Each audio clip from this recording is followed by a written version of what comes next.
আপনার টেনশন, আপনার সংসারে অশান্তি, আপনার ব্যবসা বাণিজ্যে উন্নতি হচ্ছে না, আপনি ঋণে পড়ে গিয়েছেন, আপনি আমল করেন, দরুদ পড়েন, দেখেন আপনি দরুদ পড়েন, পরিবর্তন হয়ে যাবে।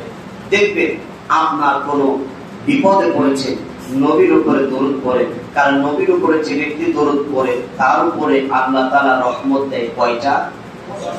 সবাই বলবেন কয়টা রহমত দেয়? আচ্ছা, একটু আপনাদেরকে বোঝায়। আপনার সন্তানকে এই মোবাইল দোকানে নিয়ে আসছে, ছোট বাচ্চা 5 বছরের সন্তানকে নিয়ে আসছে।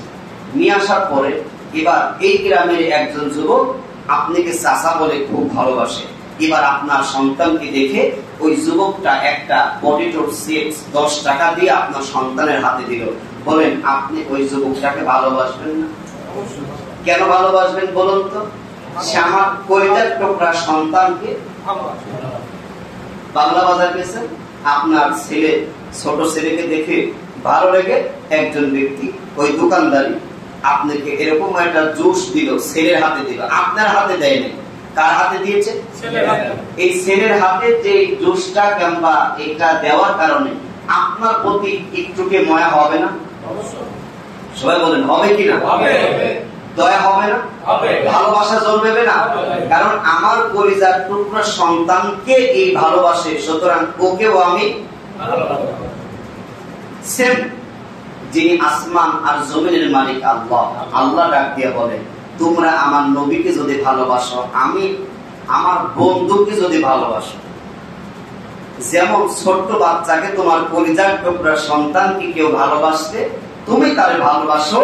যারা আমার নবীকে ভালোবাসে ওদেরকে আমি আল্লাহ নিজে ভালোবাসি। আর একটু জোরে, আর একটু জোরে। কারণ আমার বন্ধুকে ভালোবেসেছে, আমার নবীকে যে ভালোবেসেছে, আমি আল্লাহ তাকে ভালোবাসি। এই জন্য আমরা প্রত্যেকে দরুদের আমল করতে পারবো? পারবো না ইনশাআল্লাহ? নবী পাকের উপরে আপনি এখান থেকে আপনার যে কোনো বিপদের কথা মনে হবে, আপনি দরুদ পড়েন। টেনশন, রাতে ঘুম ধরছে না তো, দরুদ পড়েন। দেখেন তো, প্রতিদিন 100 বার করে দরুদ পড়েন। অসংখ্য ওলামায়ে কেরাম, অসংখ্য তাবিদের মধ্যে সাহাবীদের পরে যারা, তারাই তাবি, তারা তো নবীকে দেখে নাই। যারা নিজের চোখ দিয়ে নবীকে দেখেছে ওরাই সাহাবী। আর সাহাবীদের যুগের পরে তারা তাবি, তারা নবীকে দেখে নাই, সাহাবীদেরকে দেখেছে। কিন্তু তাদের অসংখ্য ইতিহাস আছে। রাতে 100 বার দরুদের আমল, ছোট্ট আমল, সাল্লাল্লাহু আলাইহি সাল্লাম, সাল্লাল্লাহু আলাইহি সাল্লাম, এই ছোট্ট আমলে যেন স্বপ্নে যুগে আমার নবীজি দেখা দিয়েছে। আমরা প্রত্যেককে দরুদের আমলটা করতে পারবো না? আজকে থেকে এতটুকু না, আমি রাস্তা দিয়ে যাচ্ছি, আমি শহরে যাচ্ছি, আমি আমার দোকান, আমি দোকানদার করি, আমি দোকানে যাচ্ছি, আমি একটু মনে হলো আমি একটু দরুদ পড়ি, সাল্লাল্লাহু আলাইহি সাল্লাম। আপনি দোকানে বসে আছেন, কাস্টমার তো নাই, আজকে কেমন বেচা কিনা তেমন ভালো না, একটু আপনি 10টা মিনিট আপনি নবীর উপরে ওই ব্যবসা বাণিজ্য বসে দরুদ পড়েন, দেখেন, আমল করে দেখেন। আমি নিজের পরীক্ষিত আমল, আমি নিজে পরীক্ষিত আমল, আমি অনেক জায়গায় সাকসেস হয়েছি। যে কোনো কাজে যেতে টেনশন হচ্ছে, আপনি দরুদ পড়ে বাড়ি থেকে বের হন, দেখেন আপনার এই কাজটা আল্লাহ তাআলা সহজ করে। কারণ আপনার কলিজার টুকরা সন্তানকে ভালোবাসলে আপনি ভালোবাসেন, নবীর প্রতি দরুদ পড়ে নবীকে ভালোবাসেন, আল্লাহও তাকে ভালোবাসবে। আচ্ছা, নবীকে যদি আপনি, নবীর ভালোবাসা না থাকলে, নবী ছাড়া আমরা কি কেউ জান্নাতে যেতে পারবো? সবাই বলেন, আবার বলেন। নবীজির যদি প্রকৃত আশিক হতে চান, নবীজির যদি আপনি সুপারিশ পেয়ে জান্নাতে যেতে চান, আপনার মধ্যে কয়টা কোয়ালিটি রাখবেন? সবাই বলেন না?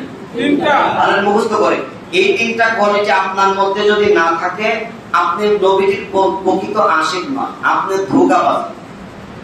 আপনি নবীজির সুপারিশ পেয়ে জান্নাতে যেতে পারবেন না, কারণ আপনার মধ্যে কয়টি গুণ থাকতে হবে? 3টা। নাম্বার 1, জবানে দরুদ। জবানে কি?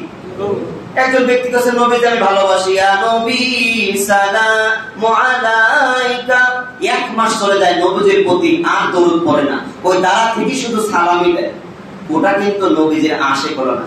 নবীজির আশিক যে ওই ব্যক্তির জবানে দরুদ থাকবে, কি কি থাকবে? দ্বিতীয় নাম্বার, অন্তরের মধ্যে মহব্বত ভালোবাসা থাকবে। তৃতীয় নাম্বারে মাথা উপর থেকে, সুরের উপর থেকে পায়ের তালু পর্যন্ত নবীজির উপরে, নবীজির আদর্শ সুন্নতের উপরে থাকবে। নবীজি বলেন, তিনটা আদর্শ তুমি নাও, আমি নবীজির সাথে করে তোমাকে জান্নাতে নিয়ে যাব। এক নাম্বার জবানে কি? সবাই বলেন এক নাম্বার জবানে, সবাই বলেন জবানে। দুই নাম্বার অন্তরের মধ্যে কার ভালোবাসা? আল্লাহ, আল্লাহ নবীর ভালোবাসা। তিন নাম্বার মাথা থেকে পা পর্যন্ত কার সুন্নাত? এবার আপনি নিজে দেখেন, আমার মধ্যে কি সুন্নাত আছে? আমি কি নবীজিকে ভালোবাসি? আপনি নিজে নিজে কল্পনা করেন, তাহলে আমি কেমন উম্মত হলাম? আমার তো আজকেও মরণ হতে পারে, মারা গেলেই তো আমাকে ডাক দিয়ে বলবে, ও তো আমার উম্মতেরা, মুখে তো দাঁড়িয়ে নেই।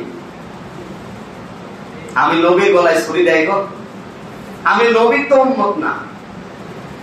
আপনি মারা গেলে আপনার পছন্দের জামা খুলে নেবে, পছন্দের টুপি খুলে নেবে, কিন্তু সম্ভবত দাড়ি শেভ করে কবরে দেয় না, শেভ করে কবরে দেয়।